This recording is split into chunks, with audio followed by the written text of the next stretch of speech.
thought I forgot the roller, huh? You thought we ain't come clean, huh? Woo! I'm gonna be on the news today.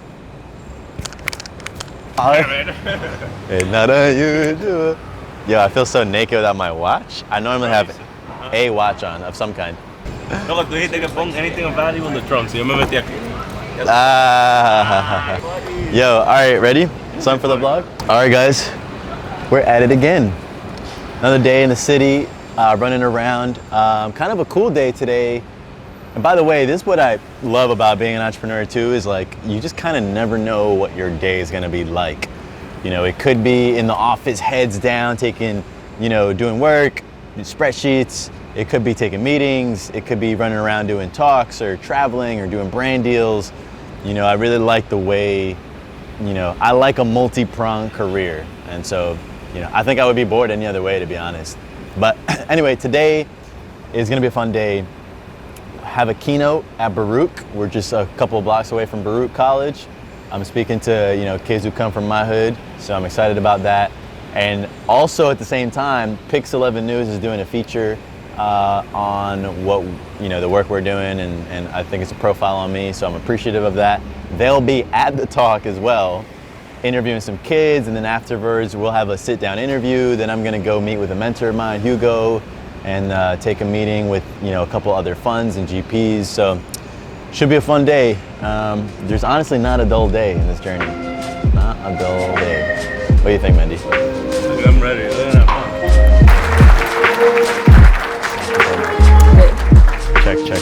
Check. Levels. All right. Very cool. Well, it's a pleasure to be here. I feel like I'm speaking to, a room full of, kids that, like, we all grew up on the same blocks. Like, I grew up, how many of you guys grew up in, say, Washington Heights, which is where I'm from? Did I hear a yer over there? Hey, okay. How many from, like, the boogie down, let's say? Yeah. Harlem? Yup. All right, what else am I missing? Queens? Oh, okay. I see you guys. What else we got? I'm gonna throw out Staten Island just in case. Staten Island? All right. We got a few. This is great, man. So, a few things come to mind. Let me just get just a little additional context. How many of you guys have ever come across even a single piece of my content? Let me see how I'm doing with young folks.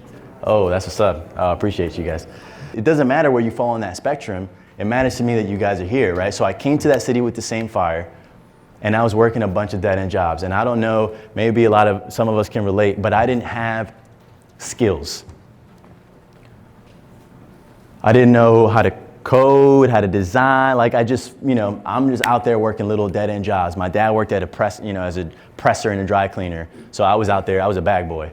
And, I was not that good because I was screwing up the deliveries, and the lady sat me down and she's like, John, I think you know what this means. I was like, no. She was like, you're being fired. So I got fired from that job. I worked a job as a leather coat salesman, got fired from that job. I worked a job, how many of you guys heard of like network marketing, right? Like, I did that, selling knives, Cutco, fired from that. I was like, bro, I can't keep a job. I finally got my first decent job was a job as a doorman. And that was the other turning point in my life, because here I was in Cotabatao, in a little suit. I was like, all right, bet. Making, 12, 13 bucks an hour. I was young, I was 18. I was like, all right, cool, I can make something happen here. Guys, this is when it all changed for me. So this building right here, this is where I used to doorman. I would come here, and I would work the graveyard shift from 11 p.m. to 7 a.m., okay? An 8-hour shift overnight working right here. And man, I have many memories sneaking up to the roof of the roof and enjoying the view and envisioning, man, what's in the cards for me? I was here dreaming big because I was exposed to people that were doing more than I had ever seen. And when you see that, it really makes an impact on you. Yo, get out of the road. opening up doors for people, open up doors for me. It's not about what you're doing, it's how you do it. My mom cleaned toilets for a living and always taught me, yo, son, do your job with pride. A lot of people would consider a doorman job a dead-end job. And the other doorman had been there for years and didn't even learn the residents' names. They didn't learn their names. Now, we all come from the same place. Where we come from, you gotta be resourceful, right? We have street smarts. We have like, yo, we can tell who's watching. You have EQ, that's emotional intelligence, right? EQ is far more important than IQ. I know a lot of cats that are street smarts and just like have no common sense. So now I'm stepping in this world and I was like, wow, you guys don't know their names? Like, I'm gonna take your lunch money. I'm gonna do this way better than you, was the mindset, right?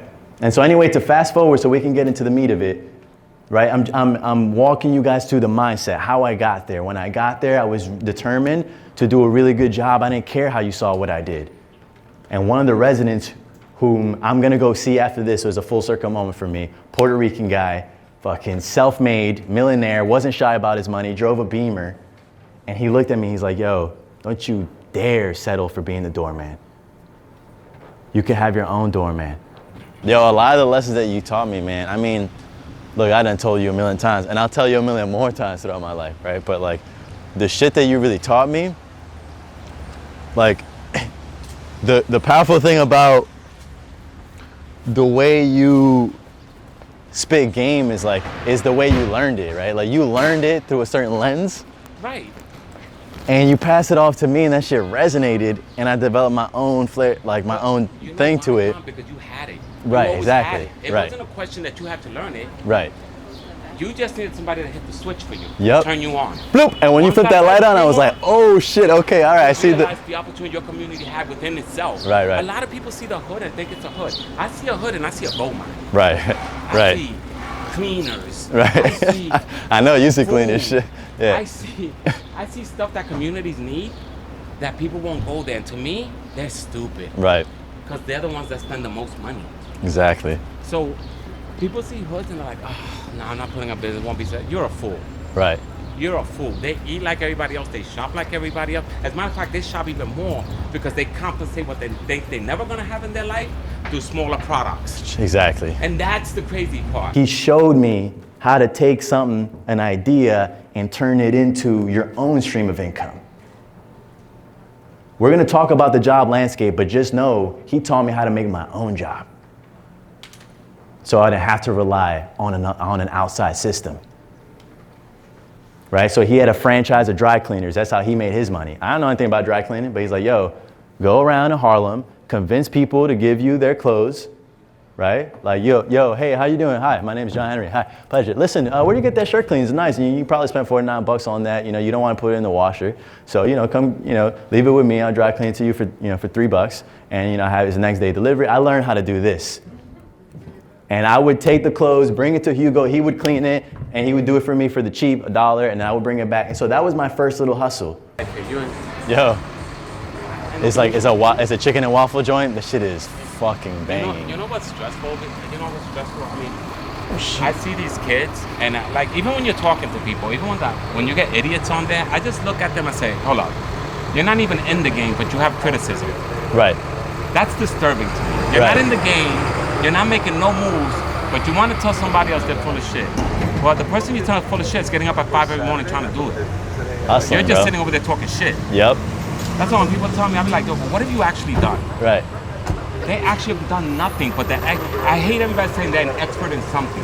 What the fuck are you an expert? You're fucking 17 years old. What are you an expert in? Because I'm not an expert in shit, just surviving.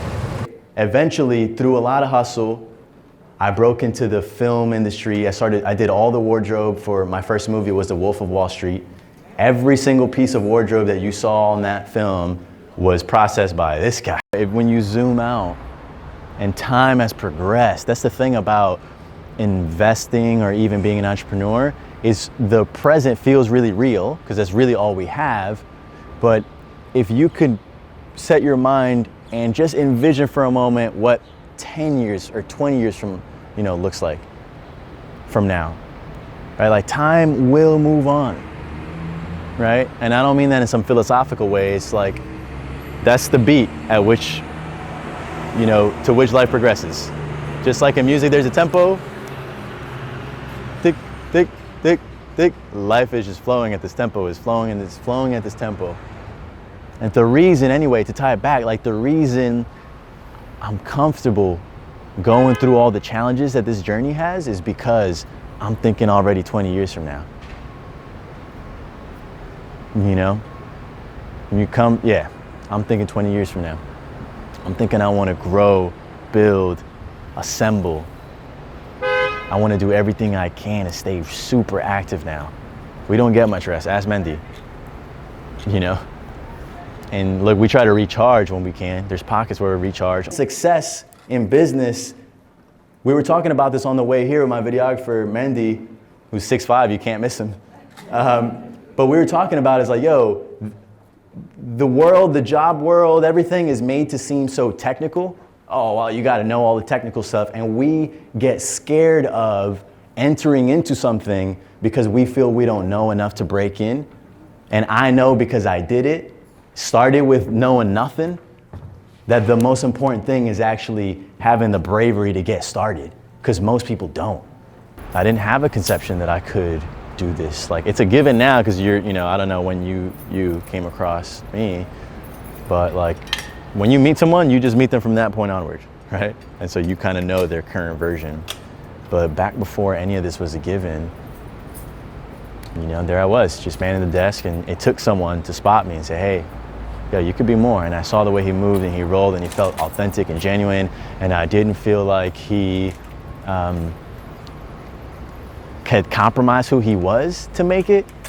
And that's what I think my real hesitancy was around making it. Like I always aspired, but it almost always felt like you had to, you know, go and be something that didn't feel natural to me. And the first time I met someone who stayed really themselves and did their thing was Hugo, actually. Where I felt dynamic, I felt more alive. I feel alive right now. I feel alive. I feel alive. You know what I was doing at 5 a.m. this morning? Hey. I wake up, I'm alive. I'm full of energy constantly all the time. There's no way I'd be able to burn that bright if I was doing something I didn't want to do. There's no way you could do that same thing. It just won't happen. So for me, while we're all young, my feedback is to try as many things as possible and as you try something and you like it, you lean into it. I didn't know what I wanted to do, but I just kept navigating until you find your space. And when you find your space, you feel like you're home. And when you find it, you're on fire and you want to work all the time. And that's when you get to be the nicest. You get to be ill with it.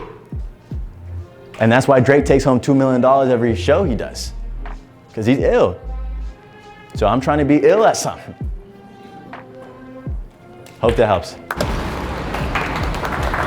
the back. Yes, sir. All right, here it is, Baruch. My favorite audience to speak to, 10 times out of 10, is always kids that come from where I come from. I just feel like it's the opportunity for me to make the biggest impact because, man, if they could see someone who kind of came from, similar conditions, kind of break out and do something different and do something special, I just feel like there's no way they can leave there and not at least think about that in the future. And they might be like, this is college, so it's like perfect age. They're like of age, they know about stuff a little bit. So yeah, it's gonna be great. And the news is gonna be here. I think it's gonna feel like a big deal, which I don't, we'll see. Let's go.